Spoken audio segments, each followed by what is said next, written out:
The official podcast is back again, baby, and Jackson has a confession. He likes Destiny 2 again. Everyone point and laugh at Jackson. I know, it sucks, Ha man. ha. I hate what You if fell it off was the wagon. bad. Honestly, if it was bad, I would have felt better, but now I understand that I'm just like a domestic abuse victim at this point. Because You really are. every time they show me any level of kindness, I go straight back to them. So, to fill everyone in, Destiny 2 just had its final expansion, the final shape. It's not its final expansion, surely not. Well, I don't think it will be, but it's the final announced one. And it just came out, and Jackson and I had sworn off Destiny after the colossal flop of Lightfall. Jackson became like #1 Destiny Bungie hater. Dude goes on Twitter rants about how bad Bungie is. Well, wait, Bungie is bad. I They still are. completely I think know. that Bungie is bad. Yes. I'm just setting the stage here for your ire. And when Final Shape was getting closer, Jackson had no interest. I had even reached out to him saying like, "Hey, have you seen the new vid doc? It actually looks kind of cool." He's like, "Nope. Don't care. No Looks interest. cool. Don't And trust him." I didn't. But that's how much. I mean, previous years I would have been like in the waiting room watching with everyone else. But I genuinely like was that angry after Lightfall that I just stopped thinking about Destiny at all. But I was always going to like some cost fallacy, right? 10 years in this fucking you gotta finish franchise. Lightfall was the Silver Surfer one, right? Yep. Yeah, yeah. the one Okay, yeah. with I didn't Nimbus, even play the Destiny, and even I flying thought dude. that was a fucking train wreck. So I'm with you. Yeah. Nimbus? Yeah, his name was Nimbus, or their name was Nimbus. So I went into the final shape with that kind of understanding that I was just going to play through it, finish it, and then like if it was Lightfall levels bad or even like just mediocre, I would be fully content just stopping Destiny there. That was my way out. my final, soiree into Destiny. But unfortunately, it is really fucking good. It is like incredible. It's the best Destiny release that they've ever had, honestly. It had a terrible launch. Like, it didn't work for the first 6 Service hours didn't or work, something. yeah. Yeah.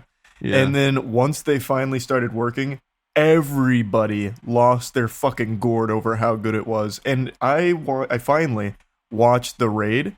Holy shit, the raid looks amazing. It was a 19-hour, I believe, day one completion. Only one team did it in day one, which means it was even longer and better than Last Wish, which I didn't think they would ever match It was the again. previous raid. Yeah, the raid is incredible. I've only made it halfway through the raid. On day one, we made it to like the second encounter, and we were seeing how like roadblocked the top streamers of the game were, and we were like, "There's no way we're doing this. Like, what's the point of bashing our head against the wall for like 48 hours? There's no way we're doing it."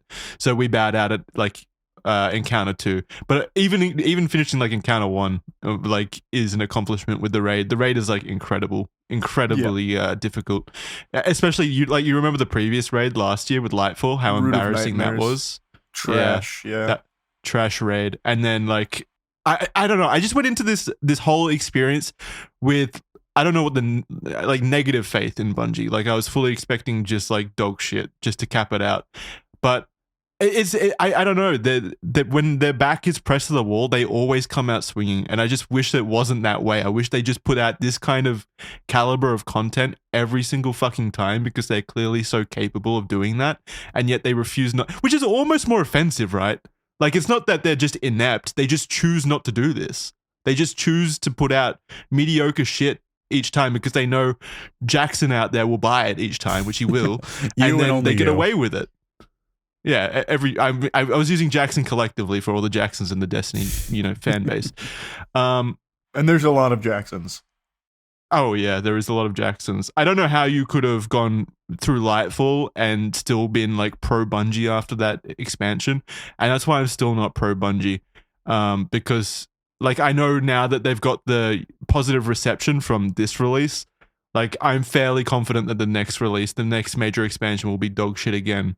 And then the cycle will continue endlessly. And I don't know. I'm still in there, sadly. I'm still going to be going back for more, probably, with how this year is panning out with Destiny content. Are you planning on getting back into it, Charlie? I think I will play the raid. I don't think I'm going to Do the get raid back at into least. grinding it or anything, because right now there's no like long-term roadmap, so I don't know what I'd be grinding for, but the raid looks so good. So good. Yeah, it is very good. Very good. Andrew, now's the right time to get into it. Nah, Right at the end. no Once thanks. it's done. I'm good. I'm all right. You can hang out with your best friend Nimbus. Nimbus and the Cloud Striders. Actually, he can't. Nimbus is just dead and buried, and they never acknowledge him again. Yeah. How dare you say that to me, Jackson, when the Elden Ring DLC is only a couple weeks away? How dare you? Oh, yeah. Oh, Mom. Do you think I'm going to play anything else? It's a good month. You insane? Come on. Kai, are you going to play the Elden Ring DLC? Because you played Elden Ring. I played it for like 8 hours and then I just stopped, kind of. People have been tagging me everywhere, telling me there's a new Life is Strange again. Yeah, so I guess I'm excited for that, kind of. Wait, that's a continuation of, I think, the Oh. original characters. I've never played it, but I think it's a continuation of one of the main characters from the first few games, at least. Yeah, apparently it has Max, which was the original main character from the very Yeah. first game, which it could be good, but also, who's making this? Is it Don't Nod again, or No, it's Deck 13 or something. Deck Deck 9? Yeah. Whoever made the sequels, just, they didn't have, like, Life is Strange was fun, cringe. Life is Strange 2 was peak amazing, no self-awareness, peak culture war trash. That's the one where we got the epic, where the redneck kidnaps the little Hispanic boy and he's like, yeah, this is why we gotta elect Trump and build that wall. And it was just the most on the nose, really poorly written. You could tell that it was like written by a European who has no clue about American politics whatsoever. And it was so embarrassing and it was so much fun. And then in the third one, I guess because everybody made fun of them, I don't know who, they stopped. They gained so much self-awareness. All of the cringe just kind of left it and it was just boring bad. Which really made me sad, and I kind of just gave up on the series. Was that when Don't Nod stopped making the games?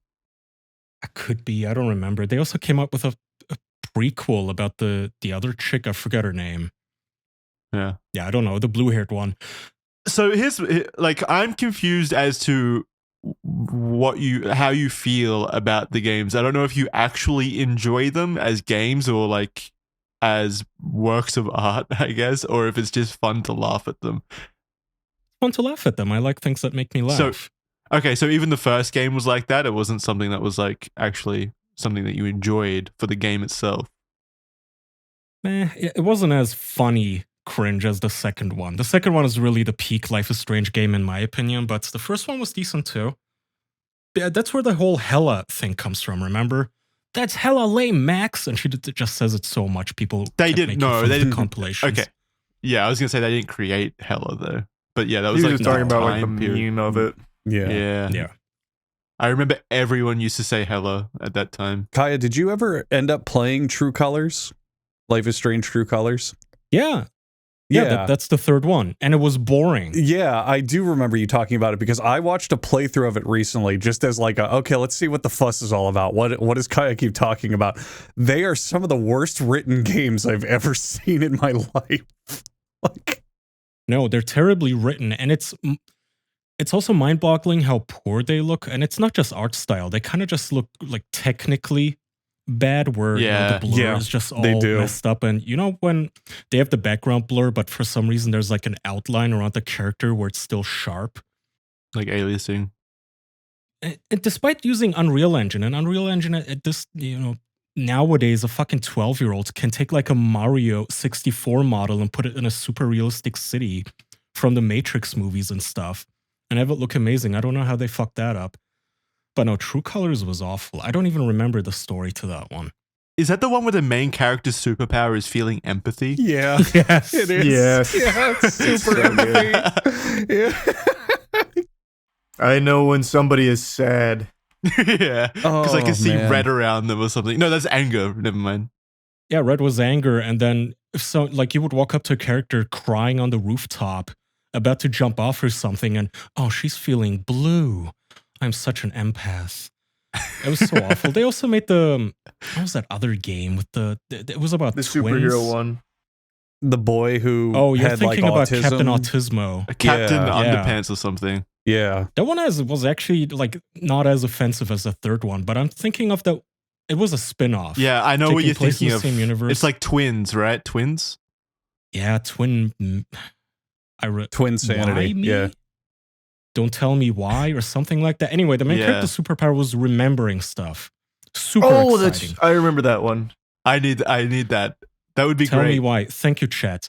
And the whole plot of that, just to recap it real quick again, the whole thing was that it was two kids who are now adults, and they remember their mom killing somebody or like abusing them or something like that. And the mega big plot twist at the very end was that the main character misremembered. That's the plot twist. The big reveal is, oh yeah, mom didn't shoot my sister.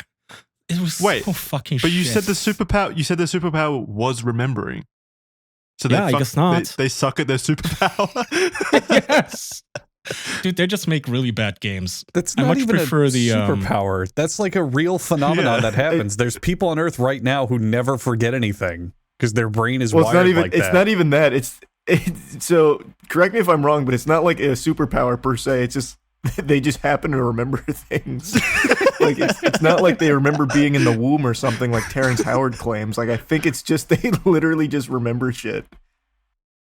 I want to believe with Kaya they tried it like a superpower though, because in True Colors, her emotional thing, she's not just a super empath. She literally can like suck people's emotions out of their body with her powers. Oh, is she a vampire? Is she like she's an emotional vampire in the game? Yeah. There's a part where like this mom in True Colors is like, oh, I resent my son because he got my boyfriend killed. Like I'm conflicted. I love my son, but he caused an accident that killed my boyfriend. And I'm mad. So the main character like sucks away all of her emotions, and she just acts like a robot for the rest of the game. Wait, that's cool. The game is so stupid. She's just catatonic, just completely devoid of any emotion now because the main character decided to take it away from her. I don't even know if they address it later. I'm not sure. I think they just go about their business after doing that. I bet the main character thought she was a hero too for doing that. I mean, Kaya, back me up. That's what happens, right? Like she totally just destroys this woman's mental integrity. I don't remember, man. I don't have the superpower of recall, unfortunately. Oh, man. That game, I remember almost nothing from that game. They are vastly inferior to the robot rights games. What's that guy's name again? Oh, David Cage. Oh, Detroit Become Human. That guy. Thank you. Oh, yeah, that was so good. Those games are way better. Is he making a new one? He's making a Star Wars game. I'm currently replaying that with a group of buddies for my fucking gaming channel, and it is still just hysterical. The choices in that game are just so goddamn funny. Detroit Become Human is such a good game. Like in all the wrong, it is all the wrong ways, but the right ways too. It is a technical marvel of choose your own adventure. The amount of like branching stuff is incredible, but at the same time, it doesn't help that the story is just completely stupid from start to finish. It's dog shit. God, it's dog shit, but it's so good because of it. Like, yeah, I know. If it was telling a competent story, it would actually be less fun. I know, way less fun. I know. It's just so paradoxical. So wait, Kaya, to go back to Tell Me Why, if her whole fucking superpower or their superpower is memory, why is it called Tell Me Why? That's a question. I guess Tell Me Why You Killed My Sister, Mom? Should have been called I Remember Why. That should have been the whole point. Yeah. It should be let me tell you why. Let me tell you why. Yeah. You're right, Jackson. It should just be called Oh Yeah. That's it, 2 words. Yeah, I remember. Roll credits. Nothing happened, turns out. Yeah, so stupid. Oh, man. So the new concept for the new Life is Strange, though, I actually think it looked pretty cool. Did you see the trailer? What is Kaya? it? So No. the concept, right, is one of her friends is murdered, and she shifts into like a different dimension where that friend is still alive. So you have to do like dimension hopping to figure out who killed her and why and prevent it. I thought it looked pretty interesting. Sequel? I think it is. No. I think she's older. No, I don't think it's a sequel. It's the same character. Yeah, but I think it's like kind of how Marvel has the multiverse and shit. I think it's going that angle. I could be wrong though. Ugh. Oh, well, in the original game, Max's powers were the coolest out of all of the protagonists because, one of them can just remember stuff. The other one can feel feelings from other people. And then in the second game, the little boy's superpower was just the Force. He can just levitate stuff. That's it. It was the most boring fucking shit. And there's Well, like that's an probably the most hour-long useful. game sequence where you have to levitate snowballs and whatnot. But in the first game, the girl's superpower was that she can like look at a photo and then transport herself into the dimension in the photo or the time and place and the memory of it. It was actually pretty cool, like reverse time and stuff.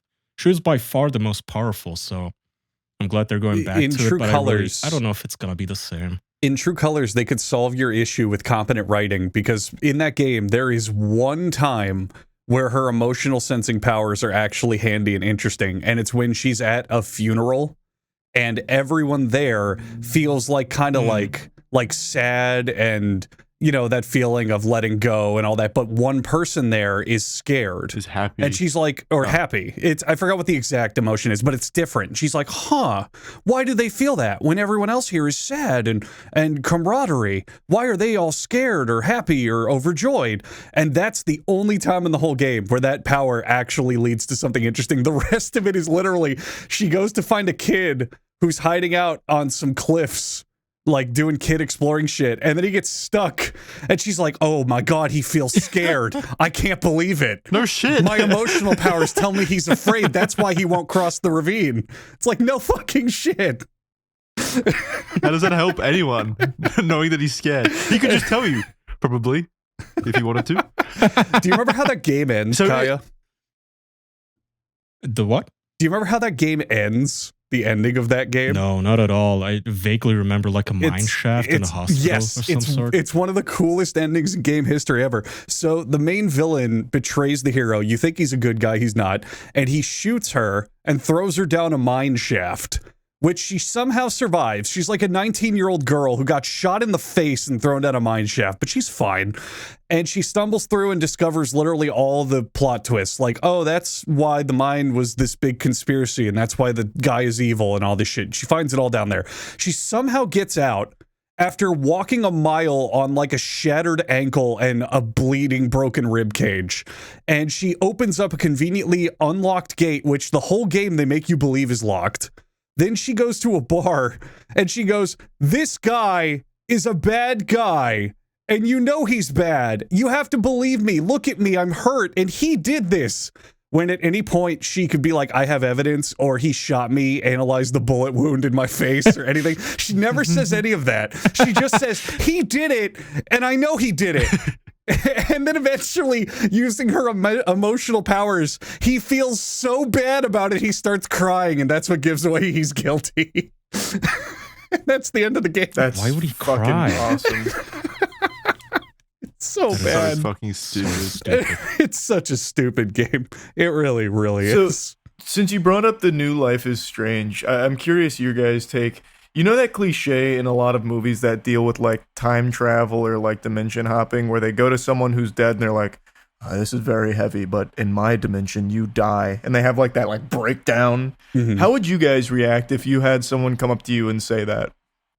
I wouldn't care. I'm still alive in my dimension. Why would I care? Yeah. That's what I'm fucking saying. Like, I feel like I wouldn't give a shit. It's like, that's, it's rough for that version of me, I guess. But I mean, I didn't know that guy. Yeah, I would have to That's assume. on me. I would have to assume, right? In a universe where multi dimensions exist, there's an infinite amount of dimensions out there where I did die. Yeah, it's like, I've probably unless there's died only two countless dimensions. times, but in other dimensions, I'm even better than ever. Like it's like reminiscing on what could happen. There's no point, Yeah. I do like the theory that whenever you do die, your consciousness jumps to a different dimension where you're still living. I like that idea. It gives me a bit of comfort. I hope that's true. All the times that I've avoided death, I've just hopped to a different dimension. But you don't know. But let's assume you die of old age at like 95. You just get transported to another 95-year-old version of you and die pretty soon. And you just keep dying. that cycle repeating. You keep dying every 5 minutes. Oh, that would suck. Like you get teleported from a body with cancer into one that has just like Alzheimer's. Oh, Yeah, I'm just God. trying everything. Then a car crash. I'm just being sent to everyting. Yeah, all of a sudden you're in the Twin Towers. That would fucking suck. That's Well, that would be a endless turn. torment. Holy shit. How did 9-year-old me get in the Twin Towers? Well, maybe you came from the universe where child labor was never outlawed, so you had an office job there. Oh, fuck, Yeah. you're right. It's the only explanation. Or like a janitor.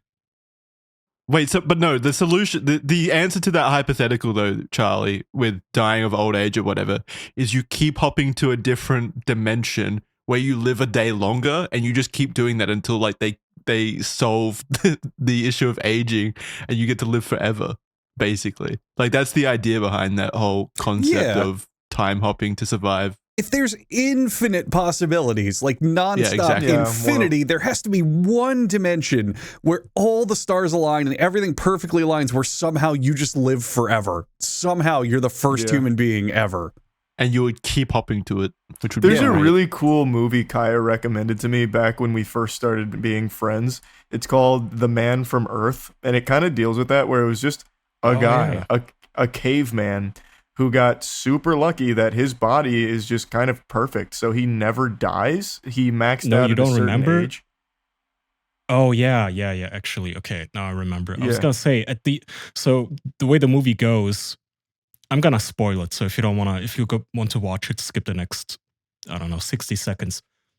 This man in the modern age goes to a dinner party, and then slowly they start talking. He starts dropping hints that, I was there when they crucified Jesus. Actually, it was me. Wait, he was Jesus? Yeah, they're like, okay, Bobby, you fed a little bit too much to drink, don't you? But he keeps dropping like verifiable facts about history, and he just goes like, yeah, Nero's favorite color was blue, bro. Trust me. And by the end, they believe him, and turns out, he's immortal. Yep. But like, I don't know, I think it's a fascinating concept, because the people in that room are all like college professors, so like experts on biology and all that shit. And they're like, well, I mean, technically, if the cells just keep replenishing themselves, one could live forever, that kind of thing. And it was just kind of that idea where in one of these dimensions in the multiverse, maybe you're the man from Earth that just had that happen. What we really need, I feel like this is actually achievable, maybe with like Neuralink or something, but we need the drug from Dread 2012, where the slow-mo drug, where you inhale it, and then a single second turns into like a whole hour. That would be fun. Oh, that'd be fucking awful. What? I'd hate that. Well, if you're in a cozy setting, why not? I mean, people were doing it. You remember Mama just being in the bathtub, and she would shoot up the slow-mo, and then she just splashed the water around and have the time of her life. Yeah, my mom did that growing up. And by the time you sober up, only a second has passed, which is the upside. It's pretty like low risk and fun. I guess. I think it's got practical uses. If you have to do something that requires a lot of precision, it's a good way to slow things down, make sure you don't fuck it up. I don't know. Ooh, that too. Yeah. You could like do math. Yeah, do some math while in slow-mo. Fuck it. Before we continue, just a word from our sponsors for this episode. Logging onto the internet without a VPN connection is kind of like going to the bathroom with the doors open. Even if you have no shame and you think you have nothing to hide, do you still really want people filming you while you do it? Because that is essentially what your ISP does and what your mobile phone service providers do. They collect all of this data on you, and they sell it. If you're in the US, if you're outside of the US, even if they're technically not allowed to sell it, they still have data breaches and leaks, and before you know it, some hacker has all of your browsing history. Does that sound fun? I don't think so. Which is why you should use ExpressVPN, who route all of your traffic through their encrypted servers, which don't keep logs, so there can't even be a data breach. They cannot be seized by anybody. Your information cannot be sold, even if they wanted to, which they don't. But that's a peace of mind. That is a nice thing to know, right? ExpressVPN hides your IP address, the address that's been assigned to you by your ISP, which is unique to your home.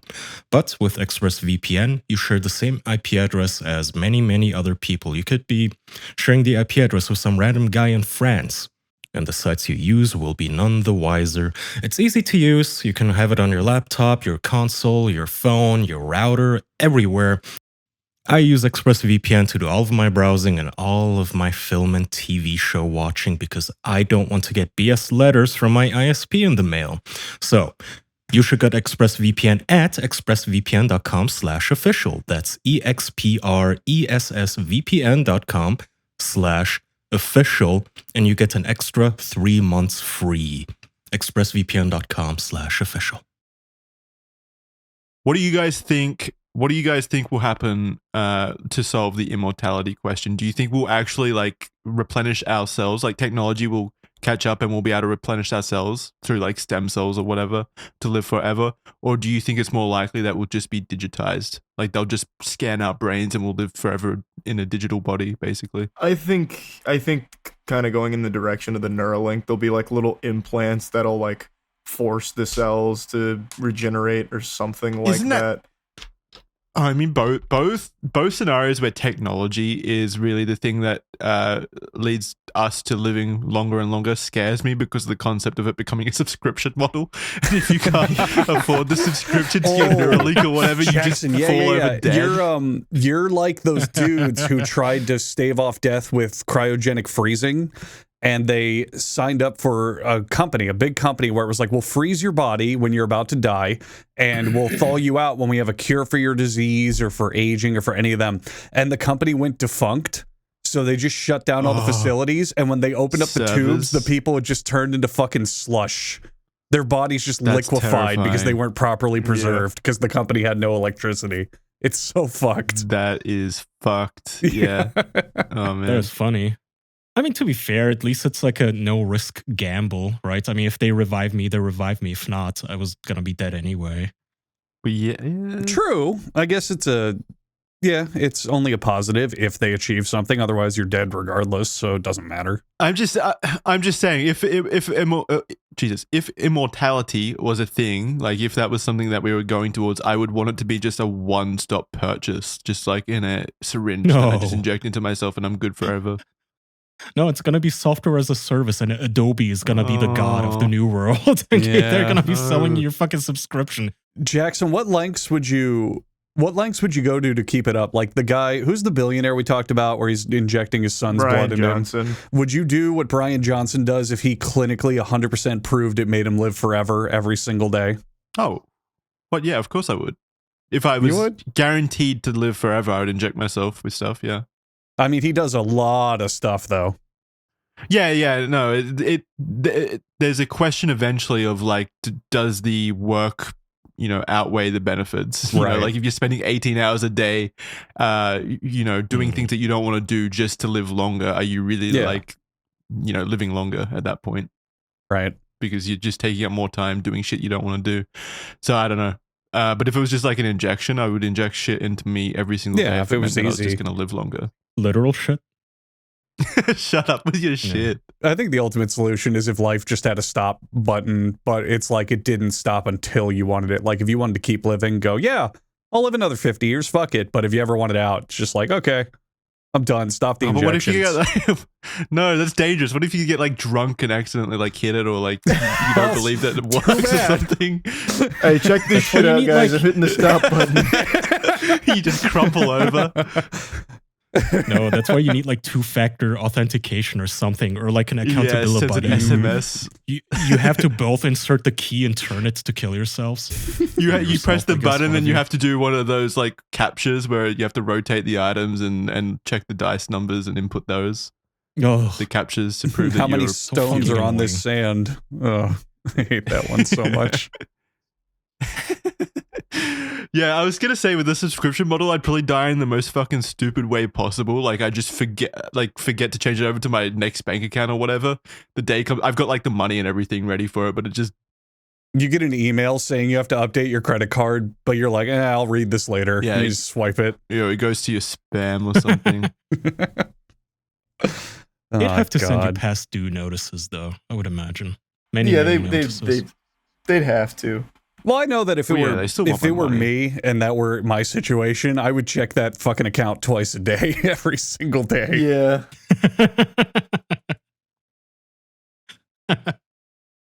I really like how Cyberpunk handles those kinds of questions with how, what's it called? The trauma team, I think it's called, where you have different like levels of health coverage, and if you don't have the right health coverage, they just will not resuscitate you, or they won't care about you at all. So you have to have like the highest level of, you know, healthcare. That was the plot of was it Elysium with Matt Damon? Right? Yeah, Elysium, where they go to the ring outside of Earth. Yeah, where the rich people get full body regenerative machines and the poor people live in fucking slums with like first aid kits. Yeah, same idea. At least I've got health kits. I don't have a health kit. Damn, Jackson, you live in squalor, man. What the fuck? We've been doing this show for how many years and you can't buy a health kit? It's not that I can't afford a health kit. I just didn't know that they existed. What do you mean? They're real. They're real things. What? Are you talking about a regular ass like first aid kit? Like with bandages? Yeah. Yeah. Yeah. Oh. Yeah. Well then. Yeah, you should always. I'm going to blow your mind, Jackson. Med kits in video games are based off real items. They actually exist. I have bandages. That's about all I have. Next, you're going to tell me that red barrels aren't guaranteed to explode if you hit them. You can't climb on anything that isn't a yellow painted ledge. Oh my god. Yeah. Did you guys watch the Summer Game Fest? Yep, I've watched all the showcases so far. I've tuned in and out, had it on in the background. I think Xbox actually did a pretty decent job this year in terms of showing Decent things. that's an understatement. Their showcase was actually fucking hype. Like, I'm shocked. I mean, it was probably as good as it could get. Yeah. I heard nothing but good things about it. People really liked it from what I saw. That's not completely true. Like Perfect Dark, I think people were a bit upset Jackson, about. hang on. I got to interrupt. I think you're full of shit. I'm looking at the list of games they revealed, and this is a huge lineup. Like, actually huge. It was stacked. Holy shit. To be fair, like most of them are games that they or from publishers that they just bought out, like Call of Duty Black Ops, Indiana Jones. Which is fine. Doom, It's still good announcements. Still games, you know. Games are games. Yeah. I don't know. It's nothing there apart from Expedition 33. I was interested in, and I guess more Gears of War is good, but nothing. Oh, Age of Mythology Retold also, but beyond that, like, what were you most excited for? Wu-Chang, Fallen Feathers. We got Metal Gear Solid Delta trailer. That's all I wanted. Literally all I wanted to see, and I got it. I'm happy. But that's Konami, man. I don't know if that's going to be good. Yeah, fair. And they did make Metal Gear Survive after Kojima left, but I don't know. It looks promising. It looks like they got their shit together. You know, looks pretty good. So far. I'm not trying to be negative. I definitely think that like the show itself was good. Like I said, as good as it probably could be with Xbox. Mm-hmm. It's just that like nothing for me personally like really jumped out apart from Expedition 33. I think that looked really cool. Expedition 33 looked so good. Yeah, incredible. It's like I've always wanted a Persona game that wasn't set in a high school, so that's awesome. Beyond that, yeah, Gears of War maybe, but that was just a CGI trailer, right? So yeah. really. Hopefully that turns things around. 4 and 5 were pretty not great. Oh, well, it wasn't just 4 and 5. Judgment 4 and 5 were all unbelievable dog shit. Judgment as well. Yeah. Dog shit? Yeah, they were terrible. Judgment was the like kind of side game, right? Where it starred the lesser guys on the squad. Yeah.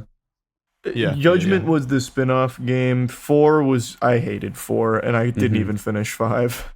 No, 5 was terrible. I only ever heard good things about 4 and 5. People were desperate to hear the conclusion to it. Is that not a popular belief or opinion? I've never heard that belief. Those games fell off immediately. They did. The first 3 are amazing, and then everything after that. That's kind of a broader question I have, and I think it's an issue that like why Halo died. I just don't think that those kinds of games have long staying power anymore, which is why they're not seen as like really important for publishers to invest money into. I think the days of Gears of War and Halo are kind of gone.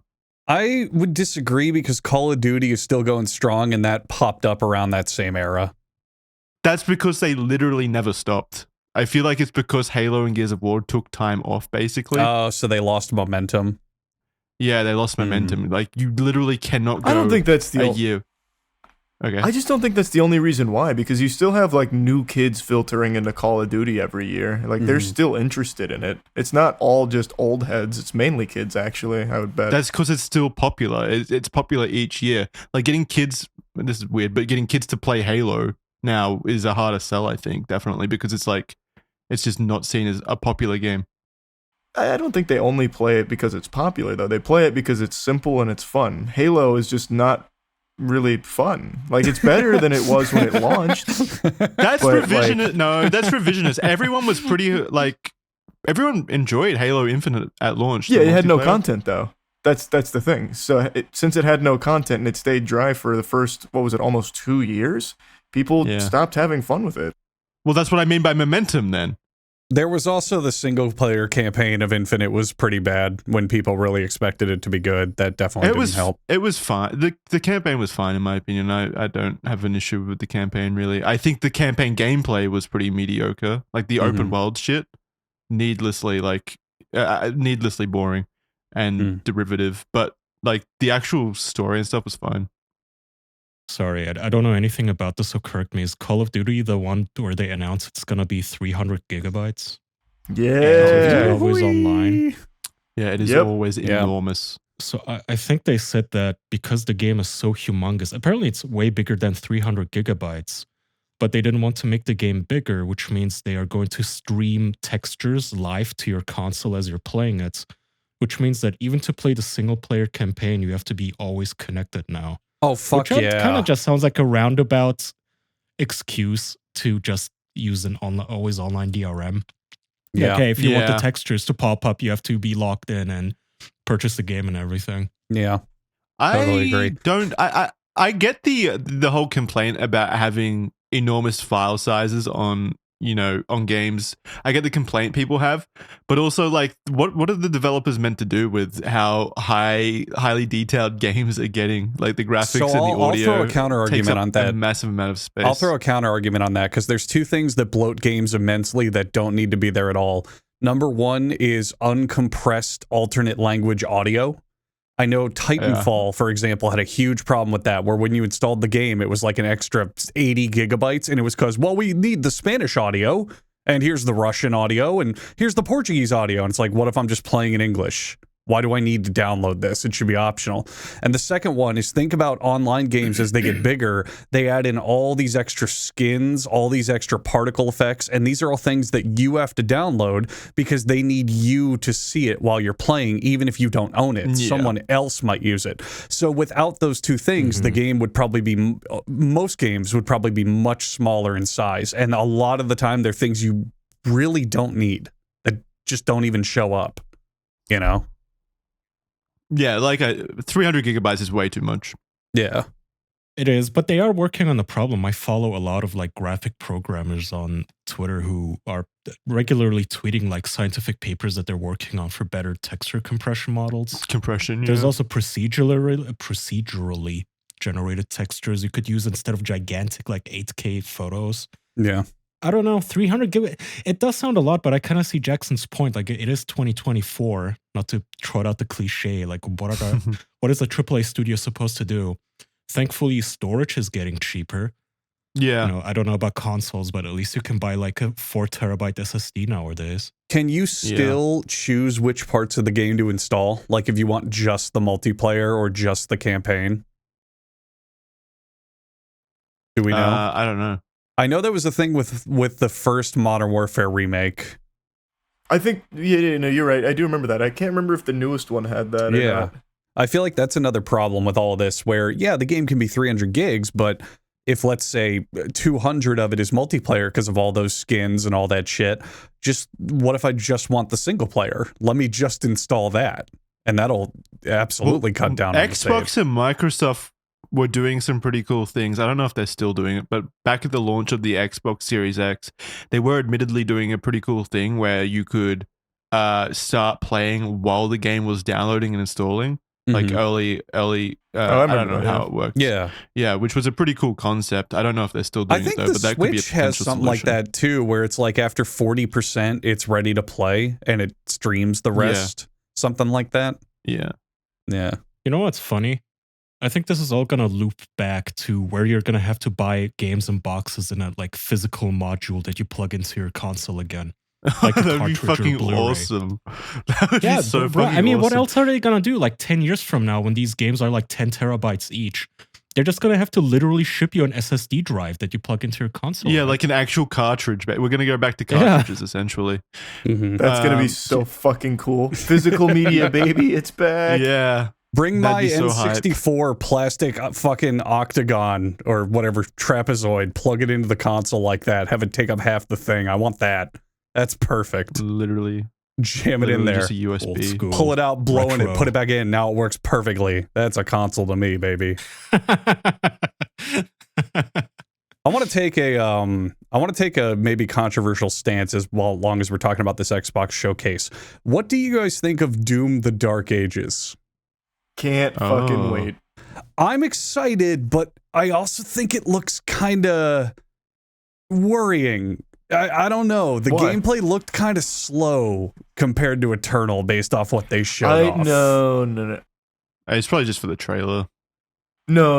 I think it's just the player. I really think, like, you remember, like, take for example, you remember the first Doom when they had, I think it was a guy from Polygon or something play it? Yeah. And he made that shit look abominable. True. I think that's what happened here. They just had someone that's not very good at the game play it. Because if you look at the gameplay, he's literally just running directly at them, doing nothing. He's not even strafing. He's just running at them, holding right trigger, and True. that's it. No, I disagree. I think it is genuinely just for the trailer. If you've got a trailer, because this is going on a big stage, that was meant to be like kind of like cinematic to some degree to convey the tone. Yeah. Whereas if you had Maybe. like one of you playing it, you'd be whipping around everywhere and it'd be like incomprehensible to the general audience, really. Right.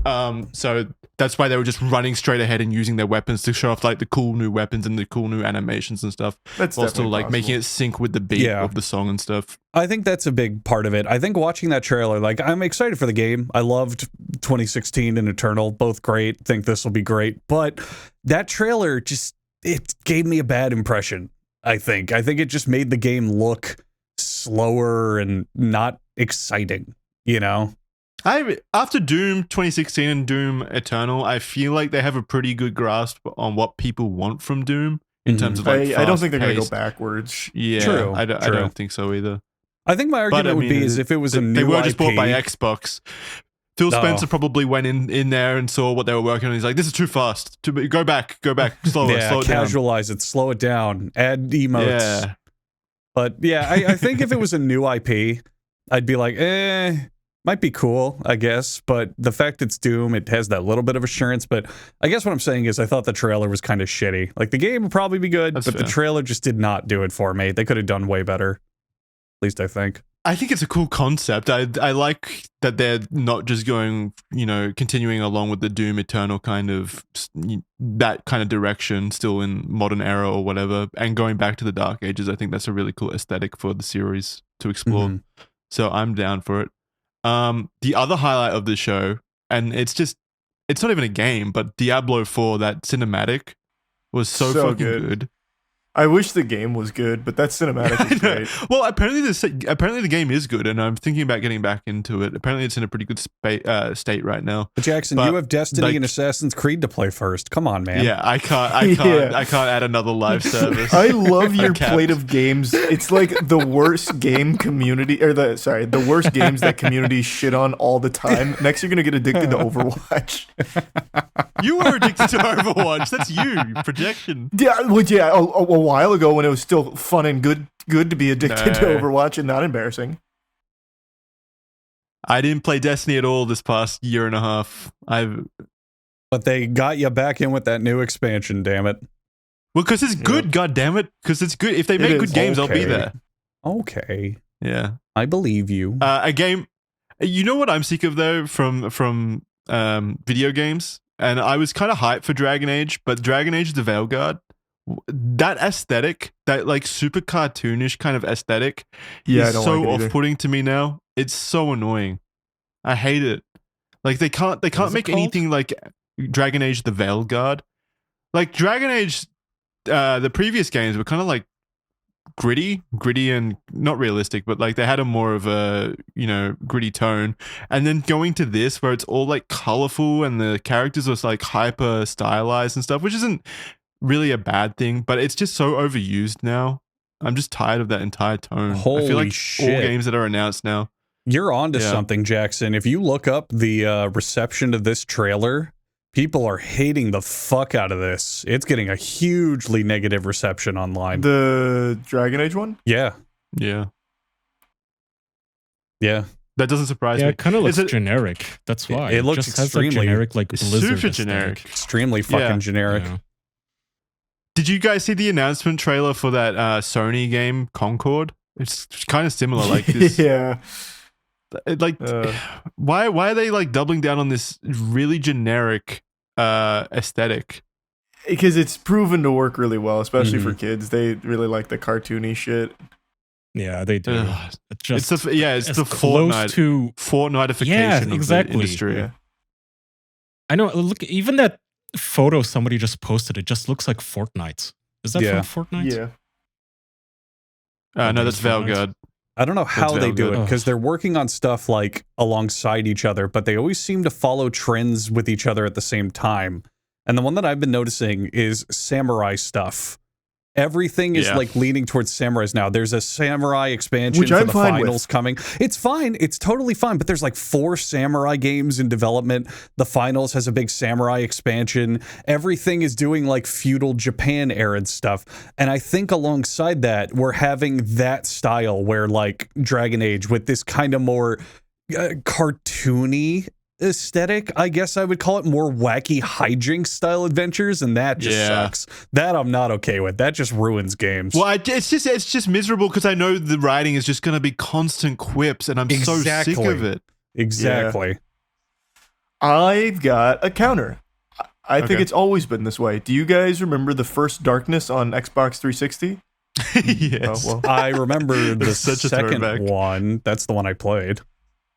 Okay, well, the second one completely changed the look of what they built in the first. It went in a more cartoony direction, and that was all the way back in like 2011. True. I think this has just always been something that's there because it's easier to make. You don't have to focus on like the graphics. You can focus on other things. Yeah, also, I don't know if it's just all these people graduating from the same schools and classes and like teachers or what, but it's similar to how all the cartoons look the same now, right? So all these Mhm. games look the same. I don't know if they're all just learning from the same 3D modeling tutorials or what. But do you guys remember the first Dragon Age and then the jump to the second one and how terrible it was? And when the first Dragon Age came out, that was like, was it even 2010 yet? Dragon Age Origins, right? Yeah. That was definitely pre 2010. yeah. Yeah. Back then, I was still into gaming, and I played the shit out of that game on like I 100%ed Nightmare mode, and I got bored and downloaded a mod that made it twice as hard as Nightmare mode. I Holy was fuck. so into that game. I loved it. Jesus. And when they announced the second one, I was so excited, and it was such horse shit. Because the first one was pretty serious. It was like a spiritual successor to Baldur's Gate. Yeah. And then I downloaded the second one, and the mages were doing literal backflips and cartwheels in the middle of battle. And the fire texture was just a GIF playing, a GIF of fire. And everybody was like, this is terrible. And it got panned across the board. And looks like they're doing it again. Maybe. I don't know. Yeah, Just looks- Dragon Age 2 has always said like people hate that one. Dragon Age Mhm, Inquisition mhm. though I heard was good. I never played it though. It was decent. Yeah. It was okay. You did play Inquisition? Yeah. It was okay from Okay. what I remember. I played the I- first like 5 hours of it, and it was all right from what I played. Yeah. I'm pretty sure this is going to be BioWare's last chance too. If this game That's ends what I up was being saying. a flopperooski, it's going to be Yeah. it's going to be curtains. Yeah. Someone was talking to me last night. They're like, "Oh, this looks like shit." Oh well, at least Mass Effect is coming. And I was like, "Dude, if this No, fails, it wouldn't. BioWare is being put under. There's no Mass Effect after this." Also, why would you be 100%, excited for yeah. Mass Effect when you look at the last things they've done with it? It's been terrible for a while now. Well, yeah, they're on a real stinker streak. They have Yeah. Andromeda and then Anthem. I Yeah. think. Do they have anything else or just those two? Just those two. Uh, Oh, Yeah, I mean, I guess you so- could count 3 with Mass Effect 3's reception at launch. Like that was the original gamer uproar. Yeah, I guess you could. You could Mass Effect count 3 it, I suppose, but in most wouldn't. retrospect has gotten more praise. People don't hate it as much when it came out. I love Mass Effect 3. Yeah, I love Mass people Effect 3. people are more kind to it overall. But I mean, back when it came out, people absolutely fucking hated it. No, even at launch, I think the main consensus was still there. Emotions just ran high. I think the main consensus was still 95% of the game is incredible. It's just the ending that sucks, which is obviously an important part. The ending is a 1-2 punch of terrible story and then like business practice, because it ends the way it ends with, hey, choose your fireworks. But then when it's over, you get a message, a literal text box that says, you can now continue the adventures of Commander Shepard with additional downloadable content. It's like, buy the rest of the game, you fuck. It's terrible.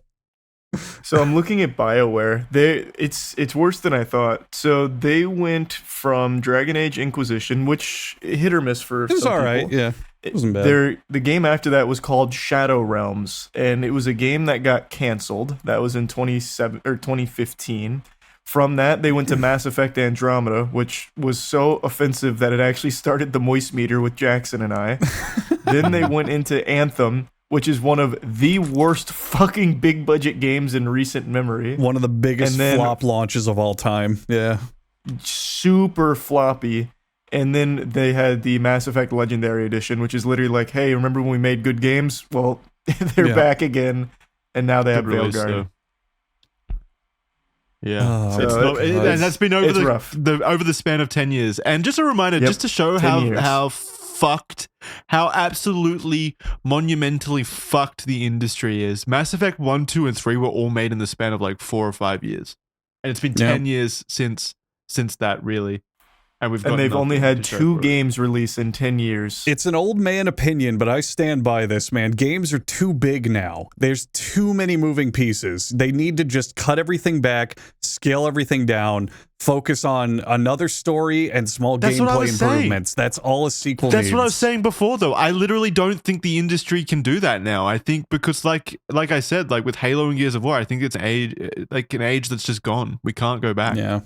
I don't believe we can. Well, that's why. Wasn't it Sony that said, okay, we're going to have quadruple A games now? And they're all going to be like half a billion Ubisoft. And don't ever listen to anything Ubisoft says, because they'll fuck it up no matter what. I can't wait for their press conference. It reveals the problem with all of entertainment now, where every movie, if it doesn't immediately make $500 million within the first 2 weeks, it's a bust. Yeah, it's a failure, and we have to cancel the whole franchise and games too. If it doesn't immediately make back like $10 billion, then fuck the whole thing, cancel it all. It's like, just make a smaller game. The investment's too high now. If the studio puts in $100 million like a Call of Duty, they're going to put every trick in the book they can to gouge it and take money and whatever. Like, even if it makes a profit. I mean, I agree with you. Even if it does make a profit, they still need a certain profit margin to keep it successful. But at the same token, it has allowed indie games to flourish, because people see that niche that's not being filled of, hey, I have one good idea for a game, and the whole game is based around that one good idea, and people will pay for that.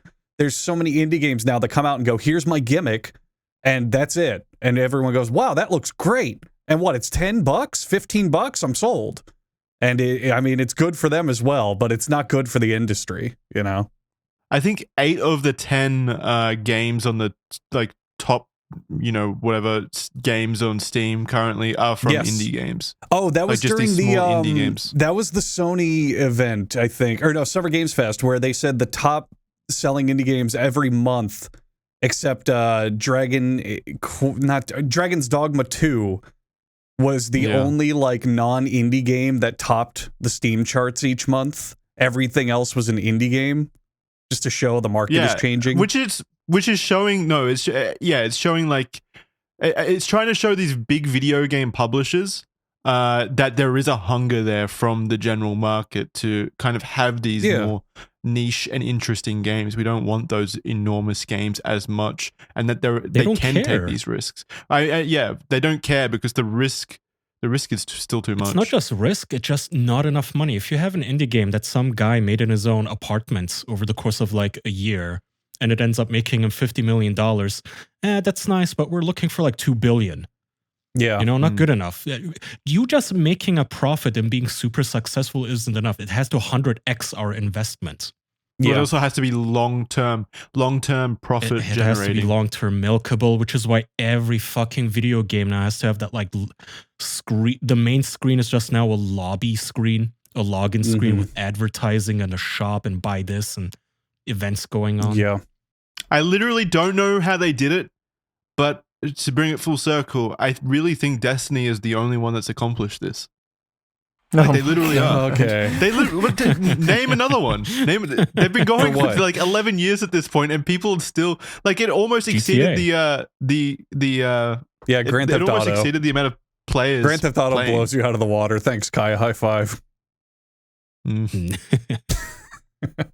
I feel like in terms of live service, I think Destiny still beats GTA. Those are still like. You say that now. releases. Just wait. Jackson, your grandchildren are still gonna be playing GTA 6 mods on the fucking internet. They're gonna make so much money off that fucking thing. It's actually going to be absurd. Yep. Even if the game sucks ass, it's going to sell trillions of copies. It's also just not going to suck ass, I don't think. No, probably not. No, I don't you're think gonna it'll jinx suck it. us. What? What? No, it's not going to suck us. Like Rockstar consistently puts No. out good quality games. I'm not insinuating it will. I'm saying if it does, let's say they drop the ball and make some bad decision, it will still, regardless of that, sell a fuckload of copies. It's guaranteed to make its investment back. It's such a powerhouse of gaming. There's no way they won't make their money back. Yeah, agreed. Yeah. A trend that I'm noticing online a lot is this kind of revisionist history where eventually once a really bad game, you've got like 5 or 6 years behind it, people start tweeting out, well, actually, that game wasn't that bad. I keep seeing this trend. It's happening for Anthem at the moment. I saw a big account try to say like, well, actually, Anthem's movement was incredible for the time. If we just go back and take another look at Anthem, it's actually really fun. I love that. I'm like, Yeah. I what love the that. fuck? No, it's not. It killed a studio. Like straight up, killed a studio. Oh, man, it's funny. And there's another trend where, like with Anthem again, like I remember when Anthem released and we were critical of it during that demo period or the beta period. People were like, beta. yeah, well, it's just a beta. Just wait until the release. Just wait until the release, and They're obviously going to fix everything will all be of these better than that. problems. I don't know why they're so short-sighted. I don't know why they can't see it. Just because they can't play it right now and the game's like actually really shitty when they do play it. It's just the beta. It's going to be perfect when the game comes out in 2 weeks. They're gonna fix it all in 2 weeks. Like so ridiculous. I love that shit. All right. Been negative again. What are you guys excited for? Did you see anything exciting? Should we have a things we like corner, Jackson? It sounds like you want one. Yeah, I want a bit of positivity here and there. Okay, Well, well, then you're first. you're first. Yeah, well, I think Mixtape, Expedition 33, those looked really cool. Again, Diablo 4 looked really cool. Gears of War, I guess. Still, does anyone actually, do any of you three, are you at all hyped for the Stalker game? Because I keep hearing praise for it, but it's just not catching me. I'm looking forward to it. It seems pretty different from most things that come out, so I'm kind of excited. Yeah, I can see why people would. It's just not catching me for some reason. I don't know why. Other than that, I think that's all that I liked. Okay. Do we have to talk about game conferences? No, 'Cause I have a different thing. No, Okay. it can be anything. It can All right, literally be so anything. yeah, in the conference realm, I already mentioned Metal Gear Delta trailer looks exciting, looks exactly what I want. But the true things like corner is Hunter x Hunter. I have started Oh, you it. finally watched it. Yes, I'm about 40 episodes in, give or take, and it's fucking Jesus. great. It's super duper good. Really, really good. Yeah, Hunter x Hunter is one of the well, not OGs, Jesus, one of the like top dogs. Yeah, and I can see why. It manages to stay fun and upbeat while at the same time really getting clever and getting kind of subversive with how you would think things would go. I can totally tell if you're into generic shonen and you watch this, how it would just flip a lot of expectations and just kind of play with formulas and what you expect to happen. And on its head, like from what I've seen so far, it's basically just nothing but tournament arcs, which I'm totally okay with. I think that's fucking awesome. But a good example I can give without spoilers is there's a major tournament that happens, and in every other shonen, it would be, well, let's watch these two guys fight and see what their powers are. Oh, how's this fight gonna go? Well, let's watch da. But the way Hunter x Hunter does it is they just recap it. Because one of the characters like gets knocked out and wakes up and he's told what happens, and that's how you understand how the tournament goes. And it completely flips how a tournament arc goes in terms of pacing and changes the story from what you would expect. And it's really good. You would think it'd be lame, like, oh, I want to see the tournament, but it's not. It still stays exciting even though you're told it in a recap because of what it implies to all the characters in the story and what everyone's doing. It's really good. I really like it. I recommend it. The end. Is Hunter x Hunter the one that was disappointing at the end to you, Charlie? It's kind of vague because there's a few that were, but Hunter x Hunter's not one of them. I actually Hunter x Hunter hasn't ended yet. It's just it's not finished. Yeah. Yeah, it's just not finished. I don't know what I'm thinking of then. Never mind. There's half of the anime ever made. If you want, I don't know. If you want the number one most disappointing, it's called Promise Neverland.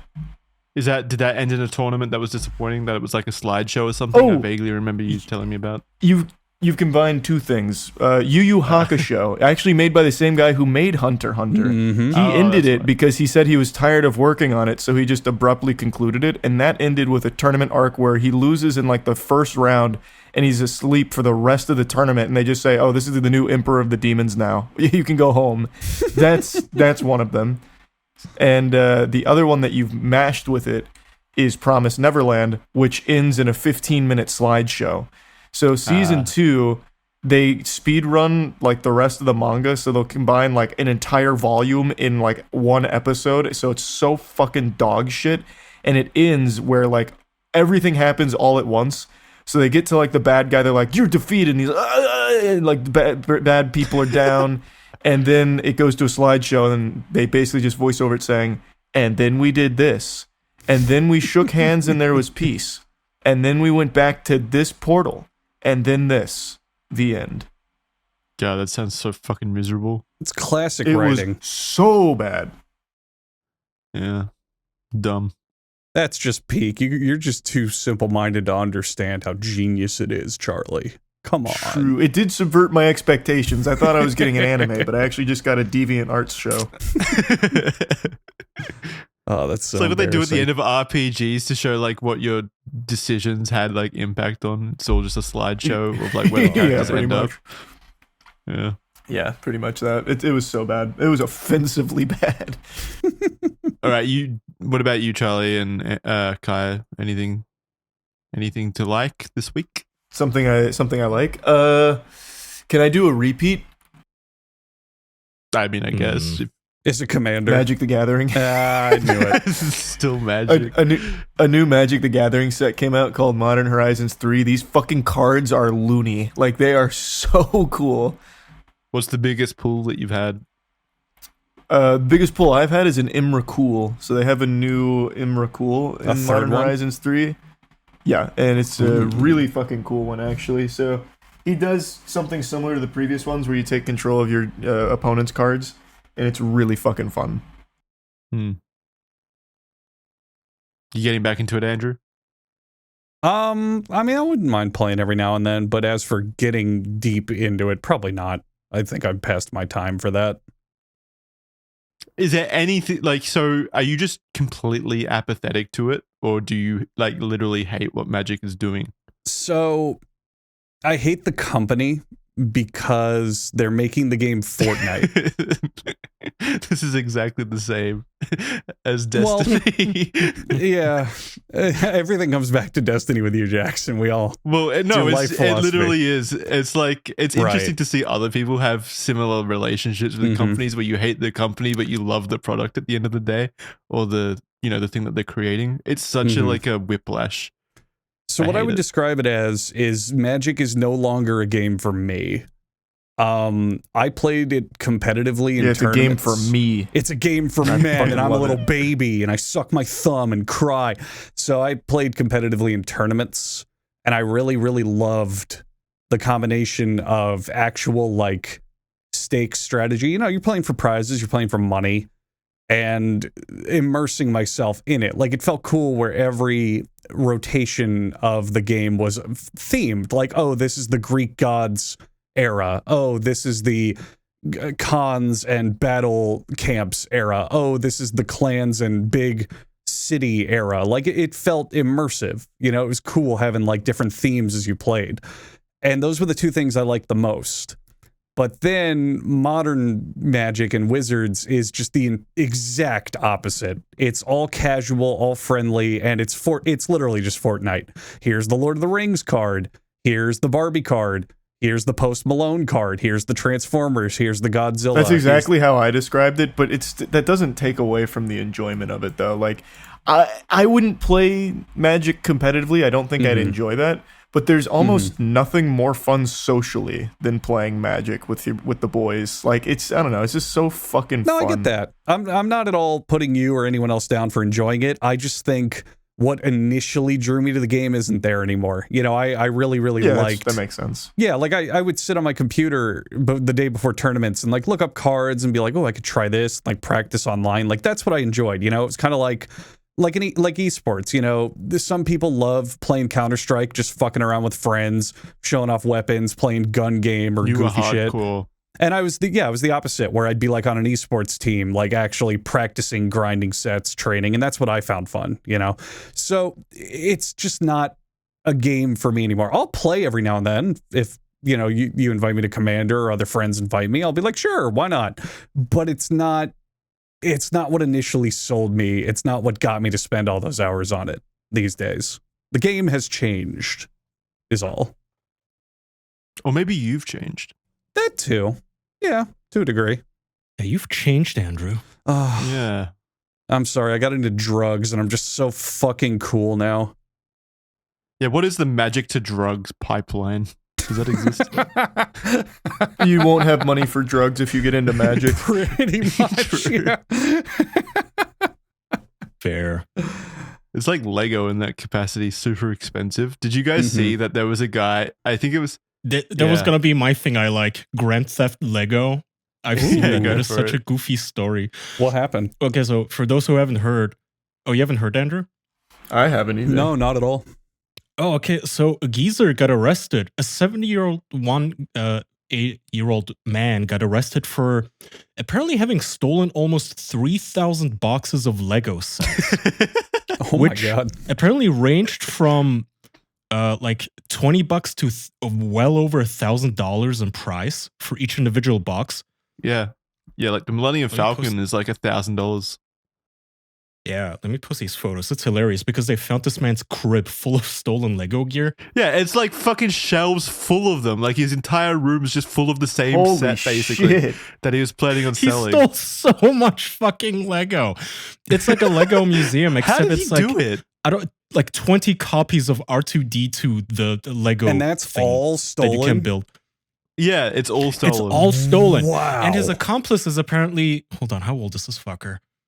39. And apparently one of these guys acted as the thief and the other one acted as the getaway driver. And I really want to know which did which. Like, did the 71-year-old drive like Jason Statham in the transporter, or was he the one like running past the mall guards? No. So, okay, here's what I think. I think the 71-year-old, I think he would have been the guy going in. I think he would have been like the innocent-looking 70-year-old dude that no one would suspect of stealing shit.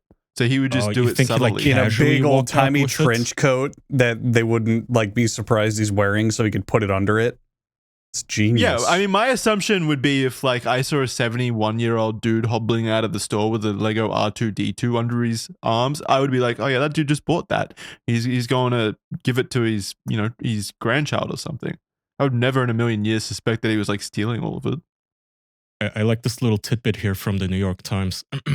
During one of those thefts, a thief's headlight shone on a Batman display after hours, casting a shadow of Batman on the wall. Perhaps spooked by the apparent arrival of the Caped Crusader, the thief fled. Katie Leuschner, the store owner, told the Los Angeles Times. We're all delusional. That's pretty cool. Good Lord.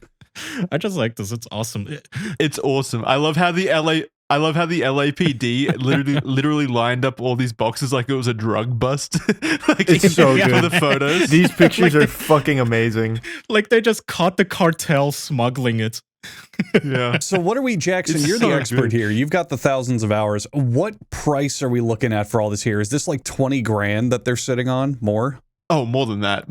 Yeah, this is Wow. Yeah, this is it'd probably have like to be, yeah. 50 to be. 50? 50 wait, no, 3,000 times like 500, whatever that is. Holy On average, shit. I would say about 500. Because there's some sets there that are obviously like 1,200, and then it looks like he's got a few smaller ones that are probably like 100. So I'm averaging out at No. 500. In the article, it says the sets range from 20 all the way up to 1,000. So he's also got like the really low ones Yeah. there too as well. Okay, so averaging around like 250, let's say. So, wait, Why 2,800. Wait, what? 2,800? So we had 2,800 sets. Is this right? 2,800 times 250 is $700,000 worth of Lego sets. No. This is definitely not 700 grand worth of Legos. There's no What? fucking No. shot. Is my math wrong? Like, I'm using the calculator. It's saying 700,000. Well, it's just the number you're using. Well, I don't think it would yeah, but we average don't out know to what the- 250. Yeah, Okay, the average let's- is probably let's go far up. lower. Okay, let's go to like 100. Even that's going to still be Yeah. over I would say $100,000. I'd say 100 is Yeah, that's accurate. I would think this is about 280,000. $30 or $40,000 worth of Legos, give or take. All right, let's say Which is a 100. lot. Like, that's a lot of No. fucking money. 2,800 times 280 100, yeah, it's still 280 Yeah. grand. Yeah. There's Well, that's still a the thing. shit ton of Yeah. Why would you even, if at this point you've somehow figured out a system where you can reliably steal $1,000 sets, why even go for the $20 ones? They must have just like picked them up for personal reasons. No, it says they targeted retail stores, so maybe they were just out of like the big ticket items because they kept fucking Yeah. stealing it. So then he had to go like, fine, I guess I'll get the Jar Jar Binks. Take what you can grab, I Right. guess. Running out of stock. I don't know. I'm seeing a lot of like Millennium Falcons here, X-Wing Starfighters. Let's just have a look at how much the R2D2 alone is, because that's The small R2 is $100. I was looking that up. the small one. Yeah, the small one is $100, but he's got like 30 of them, so it's not nothing. Yeah. I really like the Twitter page that reported on it, Beyond the Brick. It's so cute. The big R2 is Yeah. 250. Yeah. Okay. So I actually do think he's probably got at least like $150,000 worth of Lego there. I think so too. I think that's probably more accurate. Could be, yeah. Oh, That is and crazy. we didn't say, but in case anybody's wondering, his plan was to individually contact buyers on the internet, and then His, I guess his plan scout was the to sell it items. brick by brick, one brick at a time.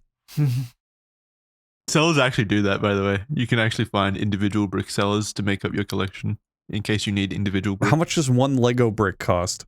I don't Depends on the know. piece, right? Because there's some Yeah, crucial weird. pieces. Oh, Yeah, man. there's some rare pieces out there, especially minifigs. Minifigs, like the older minifigs, it's like a collectible in of itself, the minifigs. So you can sell them for like a pretty penny usually if they're not being reintroduced into new sets. So it's definitely a collector's item. Same as Magic. Yeah. Yeah, that's funny. Do you think he's got $250,000 worth of theft? That's a felony, right? Absolutely. Oh, it is absolutely a felony. Absolutely. Yeah. He's getting hit with a felony charge and grand thefts, and both yeah. of them apparently have posted bail, so they are free men. They did not Did he return pay in Lego? comment. Did he pay in Lego? This is an Here's 10 appreciating Millennium asset.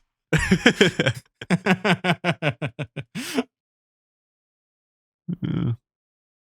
In the new world, we will all use Lego bricks. paying studs. I think they're called studs, right? The small little Lego pieces, like the individual Lego studs.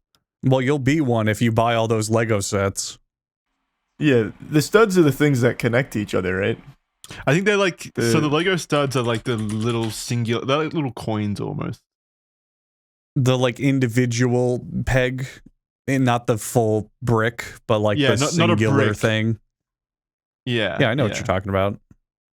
Oh, gotcha. All right, you guys got anything else, or do you want to wrap there? Think we're good. can wrap it. That was a Dude. Nice little funny topic to end on. Yeah, wholesome. Alrighty, guys, that's going to do it for this episode. Patreon.com/theofficialpodcast if you would like early access to our content, including Red Thread and Criminally Stupid. Criminally Stupid did really fucking well on the last episode. Your Austin well. Jones popped. Yeah, it did great. So very excited about that. Thank you all for watching that EDP episode going up sometime this week. So enjoy that once it comes out. Other than that, we'll have new episodes up on patreon.com/theofficialpodcast. We're doing another episode this week, another Criminally Stupid this week, another Red Thread this week, and of course, more stuff. Kai and myself did a bonus episode as well, going over some YouTuber who made a hit piece on Wendigoon. Did you see that, Charlie? No, what was it?